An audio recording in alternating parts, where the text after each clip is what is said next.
Binge Audio, fabricant de podcasts depuis 2015. Demain est un grand jour pour Sandra. Cette fillette de 6 ans fait sa rentrée dans un internat au cœur de Piet Retief. C'est une petite ville en Afrique du Sud, à 1 heure de chez elle et à 300 km de Johannesburg. Connaissez-vous l'histoire de Sandra Lan?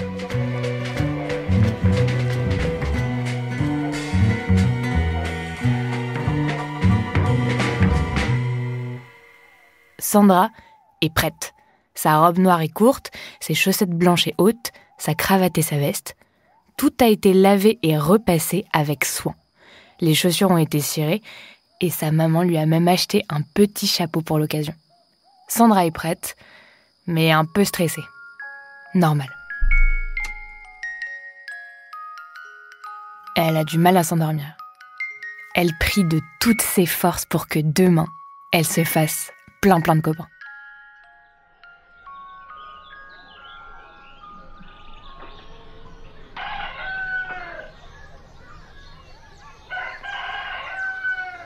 Sandra, tartine beurrée et nœud dans l'estomac, arrive devant l'enceinte de ce qui sera son école pour 5 ans. Waouh! C'est impressionnant. Le bâtiment est beau avec ses briques rouges. Il y a un terrain de jeu, des palmiers et plein de monde. Les parents et les enfants sont là, les professeurs et le directeur bien sûr, l'air fier, qui serre des mains ou rassure certains élèves encore agrippés aux jupes de leur maman. Sandra serre les bretelles de son cartable, bien fort, respire un bon coup et franchit la grille.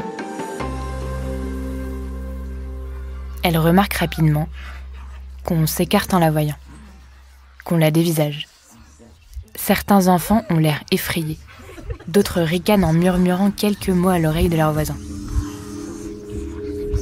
Sandra cherche une personne à qui parler, se retourne, sent son cœur battre de plus en plus fort. Elle a chaud sous son uniforme. Zut, il y a bien quelqu'un qui pourrait lui dire où aller.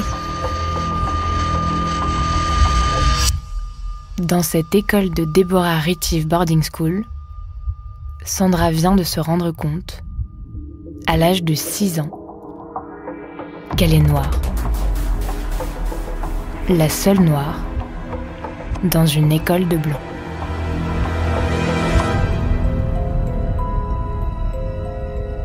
Si Sandra découvre avec horreur les regards des autres élèves et professeurs en ce jour de rentrée, c'est que ses parents l'ont élevée depuis sa naissance comme une personne blanche. À l'hôpital, quand Sandra est née, ni l'infirmière ni ses parents n'ont pu croire ce qu'ils voyaient. Ses 2 parents, blancs depuis plusieurs générations, venaient de donner naissance à une petite fille avec une peau noire et des cheveux frisés. C'est rare. C'est rare, mais ça peut arriver. Il suffit pour un des 2 parents d'avoir un ancêtre africain. Et un Sud-Africain sur 10 en a au moins un. Alors pour ses parents et surtout pour son père, Sandra sera blanche, comme eux. C'est en tout cas ce qui est écrit dans son acte de naissance. Et depuis, Sandra jouit d'une enfance heureuse et joyeuse, peuplée de prairies, de poules et d'oies qui vivent en bonne entente. Elle aide régulièrement sa mère dans le magasin que ses parents possèdent, juste en face de leur maison. Elle aime bien. Ça lui donne l'impression d'être une adulte, même si elle doit se tenir sur la pointe des pieds pour atteindre les touches de la caisse. Elle accompagne ses parents à l'église et s'entend bien avec ses 2 frères. Elle est aimée et choyée. À la maison chez Sandra, la couleur n'est donc même pas un sujet. C'est bien le seul endroit en Afrique du Sud où ça ne l'est pas. Nous sommes en 1962. Les lois ségrégationnistes sévissent durement. Le gouvernement constitué exclusivement d'Afrikaners ne cesse de faire voter des décrets qui contraignent les personnes racisées à ne pas se faire remarquer, à rester chez eux, à se parquer. On leur interdit de vivre dans certains quartiers, certaines villes même, d'avoir les meilleurs emplois, de se déplacer librement dans la rue. Si une personne racisée souhaite se rendre dans une zone blanche, elle doit fournir un titre de transport pour prouver qu'elle a un travail dans cette zone. Elle ne peut ni avoir de relations sexuelles, ni se marier, ni même être simplement amie avec un blanc. Et ça, Sandra, dans sa campagne, ne peut pas s'en rendre compte. Ses parents, qui soutiennent pourtant le parti au pouvoir qui a mis en place l'apartheid et donc ce principe de classer et séparer les races entre elles, l'ont préservé de toute cette violence. Ce n'est donc qu'en arrivant à Piet Retief que cette petite fille se prend en pleine face la discrimination et le racisme. Un racisme assumé. Piet Retief, c'est la ville de campagne typique où les Blancs sont fiers d'être blancs et défendent ouvertement le droit de vivre entre eux. Et ils ont la loi avec eux. À 20h, une alarme retentit tous les soirs dans les rues pour que les non-blancs rentrent chez eux. Si la ségrégation grouille dans les rues de la ville, il n'y a pas de raison pour qu'elle s'arrête au portail de l'école. Et en effet, Sandra vit un véritable enfer dans sa classe. Je vois bien que tu les embêtes là. Tu vois bien qu'elles veulent pas jouer avec toi. Arrête de jouer avec À part une amie, Laisse-nous tranquilles. elle n'a personne. Les enfants passent leur temps à se moquer d'elle. Quand elle prend sa douche, on lui dit qu'elle est sale. On refuse de boire après elle dans la fontaine à eau. Va au fond de la classe. On l'insulte, on la menace, on la harcèle. Sandra ne doit pas être ici, parce qu'ici, c'est un espace exclusivement réservé aux Blancs.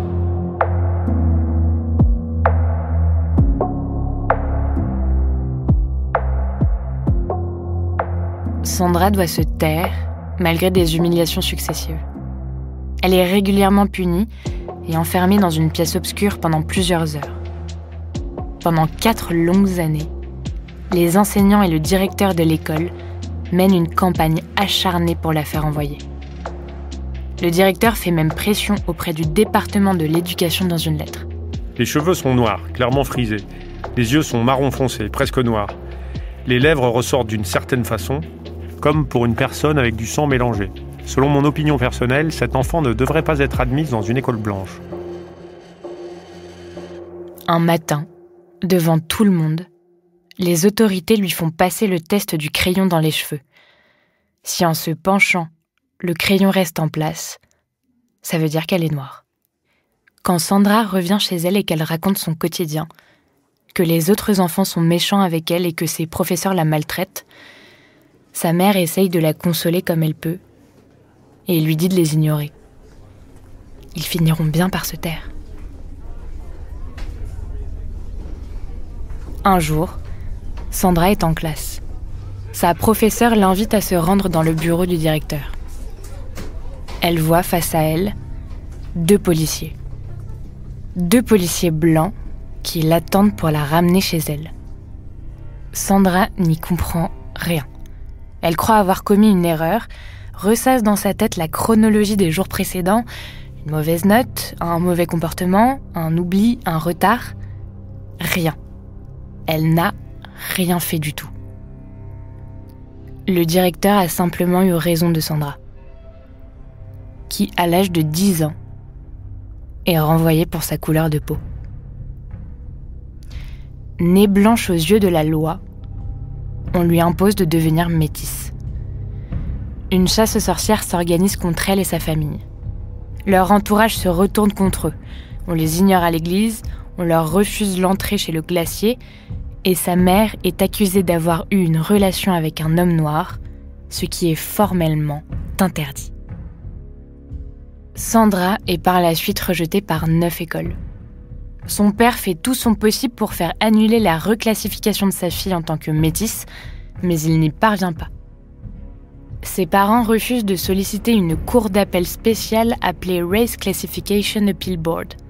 Hors de question de faire subir à Sandra une humiliation de plus avec des pseudo-tests scientifiques. Direction, la Cour suprême. Ils perdent. Sandra reste classée métisse. 1 an après son renvoi de l'école, le Parlement fait évoluer les critères de classification. Ce ne sont plus l'acceptation par les autres blancs et l'apparence qui prévalent, mais la descendance. Son père en profite, entame une procédure, et à 12 ans, Sandra est à nouveau blanche. C'est exceptionnel. Les procédures de déclassement et reclassement sont courantes, on en compte environ 2000 par an, mais il est très très rare de redevenir blanc. Des tests sanguins prouvent qu'elle est bel et bien la fille biologique de ses parents. Ils sont plus que ravis. Leur fille est comme eux. Enfin, pour Sandra, c'est un peu plus compliqué que ça. Elle est envoyée dans un internat pour personnes non blanches et se sent bien plus à l'aise avec elle. À l'âge de 14 ans, elle rencontre un homme noir, Petrus Wayne, qui a 10 ans de plus qu'elle. Quand son père apprend qu'elle le fréquente, il ne lui parle plus et lui coupe les vivres. Elle fugue. Il se marie. Pour le père de Sandra, c'est l'affront de trop. Se marier avec un noir, il la menace de lui tirer dessus si elle remet un pied chez lui. Sandra part, loin de chez elle, avec Petrus.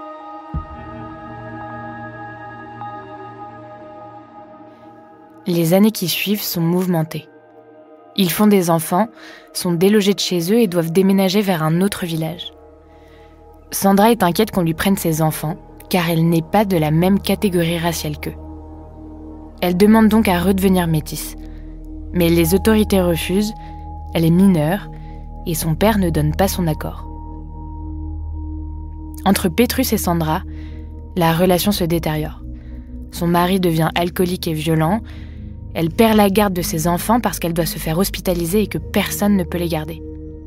Elle se retrouve seule, sans travail, sans argent et sans ses enfants. À 26 ans, elle trouve son premier travail stable dans une usine de cosmétiques après avoir réussi à se faire reclasser métisse.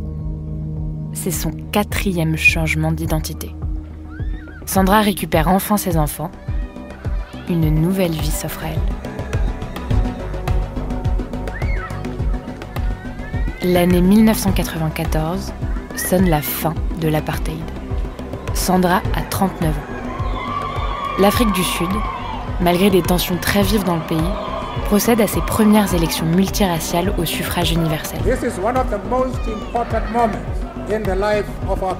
Et le 10 mai, Nelson Mandela est élu président de la République de l'Afrique du Sud.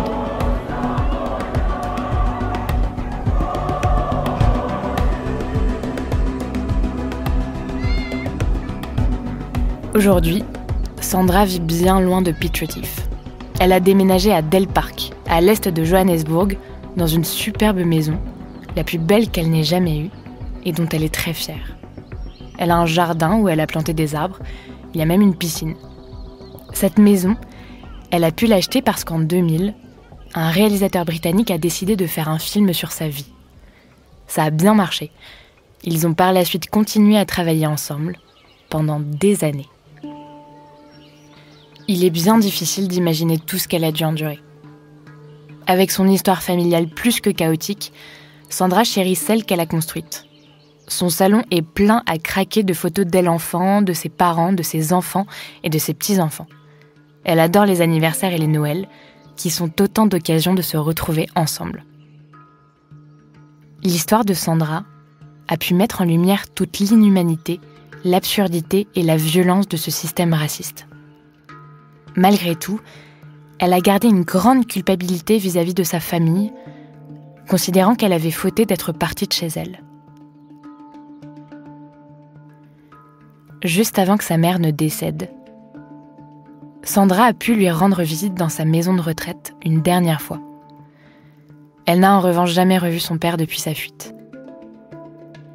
Mais elle reste une force tranquille, qui a beaucoup d'amour en elle. Une chose qu'elle a héritée de sa maman. Elle s'est raccrochée à des souvenirs et à quelques certitudes.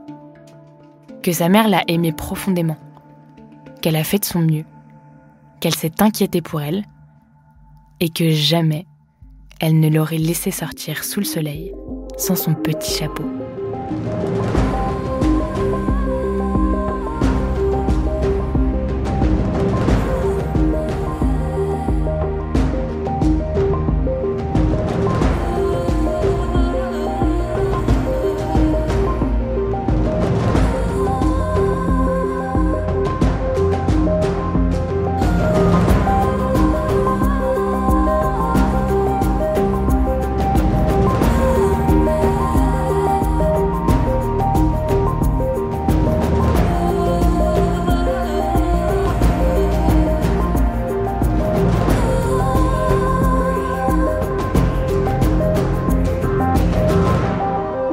Héroïne de cette histoire, Sandra Lin, Autrice et narratrice, Juliette Livartowski.